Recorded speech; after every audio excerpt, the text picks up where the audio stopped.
We'll have a quick reflection with two extraordinary young Brazilian women. Chama This Is Not the Truth.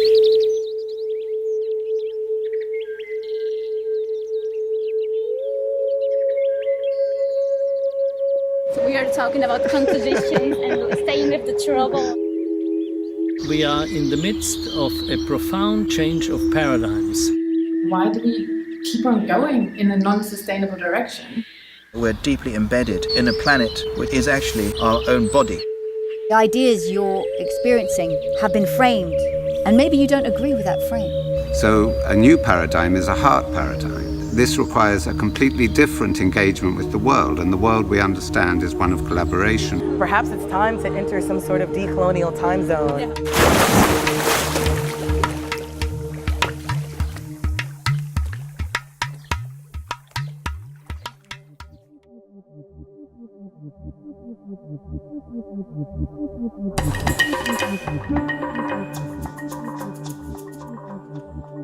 Shape-shifting.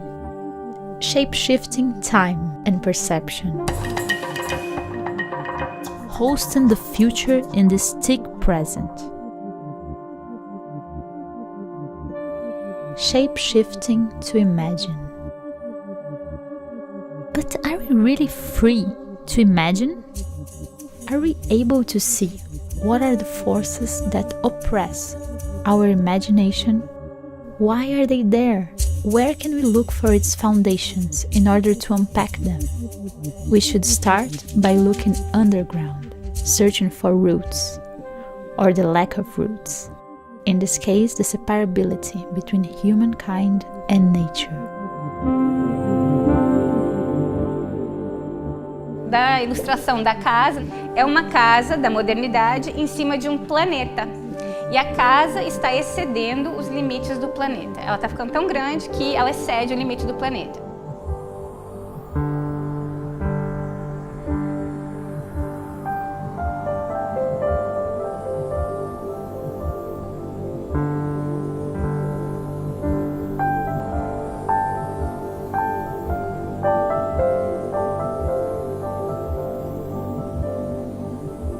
A fundação da casa é a fundação da separação, ou separabilidade, que nos separa do resto do metabolismo, né? Que a gente daí diz que tem o homem e a natureza, né? Então, numa visão indígena, não tem homem e natureza, é tudo natureza.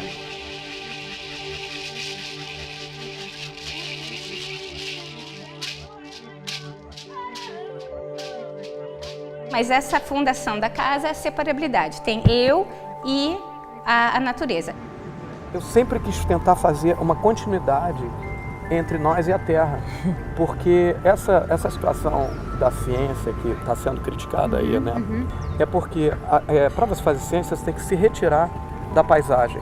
E no que aquilo fica separado de você, deixa uma dor, mas você se separa da Terra.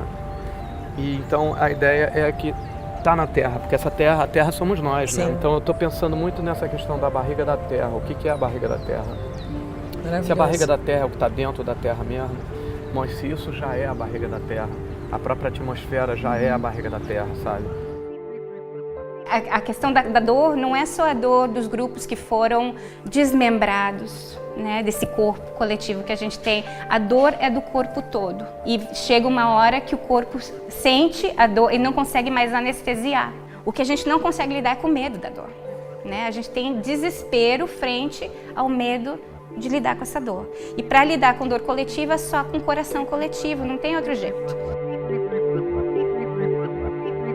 Para o indivíduo, a dor coletiva, ela sobrecarrega e a gente fica com medo. If you're sitting in pain, then how do we start to unpack that? Not repress, but unpack. Yeah. Unlearn so that we can relearn. A formação do Ocidente é baseada no olho, porque a perspectiva foi o grande acontecimento artístico. E o quadro, que ele enquadra o olhar. E a limitação de sentido, né? A gente usa um, que era para ser mais um dos 99 sentidos, como tem gente que diz, a gente usa muito como principal, né? Quando eu fui visitar as mulheres de Uluru na Austrália, falavam assim: a gente tem 99 sentidos, não são 5, são 99. E 99 significa que é mais de 99, na verdade, né? E que fazer sentido através do significado é um dos sentidos que a gente tem, que agora está se sobrepondo aos outros. Então, chega um ponto que a gente só consegue sentir aquilo que faz sentido. E tudo aquilo que não faz sentido fica em excesso e está tudo dentro da gente ali em ebulição e a gente acaba reprimindo sem poder saber processar, né? E curiosamente esse é o mais objetivo. E essa é a sociedade da objetividade. Né? E se você for ver os povos indígenas, de noite não tem luz. É vela, é fogo. Não precisa então, ver, né? O olho fica com sua potência reduzida. The idea of unnumbing or reactivating senses that have been numbed by our obsession with meaning and with words and with the idea that convictions change behavior means understanding that the problems we have are not informational problems. They are problems of a habit of being. Os pensamentos estão enraigados em estruturas que são aprendidas, né, socialmente condicionadas, que são neurobiológicas. Então, nossos desejos por consumo, conforto, validação, estão ligados à estrutura da casa. Se a gente muda o pensamento, mas não muda o desejo, não muda o medo e a insegurança, vai acabar só andando em círculo. But our nature is to flourish, our nature is to blossom, to be as great as we can.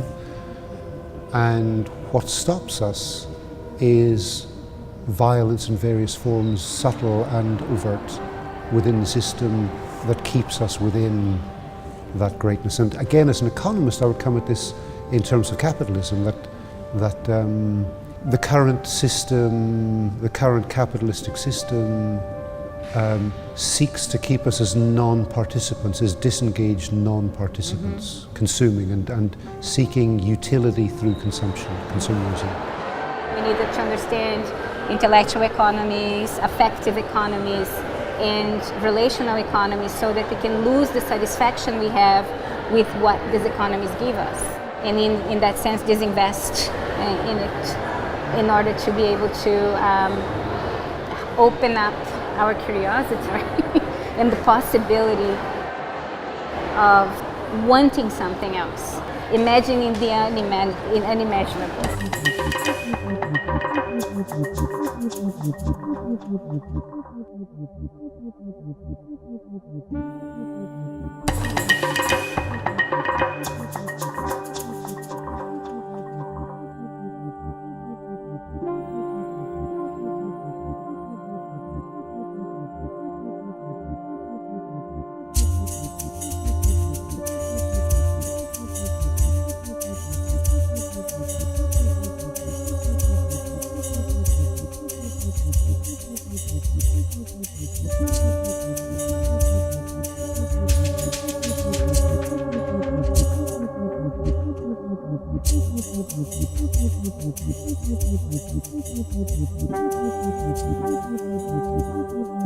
Como você imagina a arte ou a criação num mundo bem menos oprimido?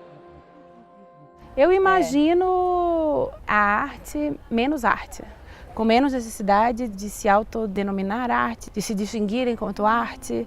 Eu imagino a criação muito mais contaminada, capilarizada e vários modos de experimentação e de manutenção de tradições também.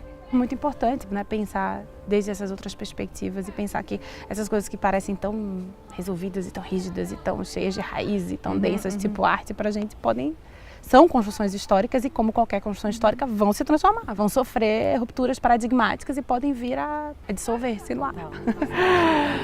Na verdade, ela teve um papel fundamental na construção desses imaginários hegemônicos. Esse novo lugar do artista, do fazer, do criar, possa nos ajudar a figurar e a imaginar e criar o imaginário, na verdade, né, que sustenta um outro lugar de mundo? Não, com certeza, mas eu acho também que, além disso, esse jeito de imaginar, ele não é só uma mudança no jeito de imaginar, ele é uma mudança dos sujeitos que têm o direito a imaginar, né? Passa também por uma abertura aí sim cognitiva, né, cultural, de estar interessado e de estar disponível a abdicar dessas grandes narrativas. Say it has 10 images. The first 9 are of the evolution of a black man, and the 10th image is a modern white man. This is science. This is what we're taught in school. This is what is in our history books. Whatever happened in the past is in the past. We have nothing to do with that. And actually the present, we're not even really here because guess what? The future's coming. And that's like, yeah, like that's what progressive narratives tell us. But it's interesting because we don't see that time operating in the same way in colonized communities, right? Like if colonization is linear, then decolonization must be non-linear. It's not. Yeah. It must be, right? Yes. We must find ways to connect our histories across borders in non-linear ways.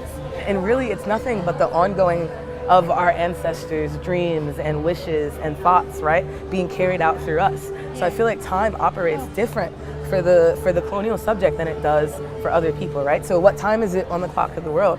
Perhaps it's time to enter some sort of decolonial time zone. Yeah.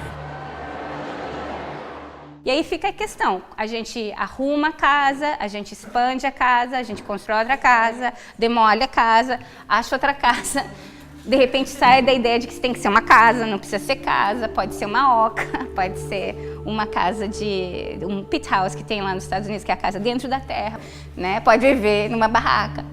Então, e aí ficam todas essas questões que a gente precisa enfrentar quando vem essas crises sociais, econômicas, políticas e ecológicas, né?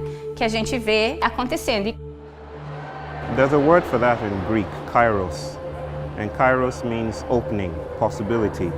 And the idea is from the weavers in ancient Greece. It's like the opportune time, like the right moment. This sensibility is when the arrow strikes the bullseye, the very moment it strikes it is kairos.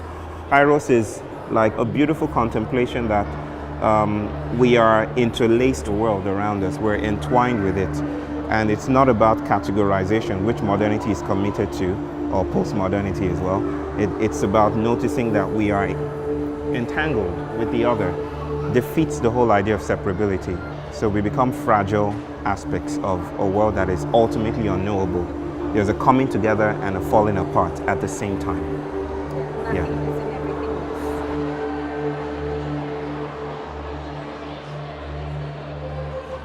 Aesthetic experiences that take us to the unknowable and to a place of the void that is everything. Right. Open up cracks in the bricks, and through the cracks is that this air comes in, light comes in, life comes in.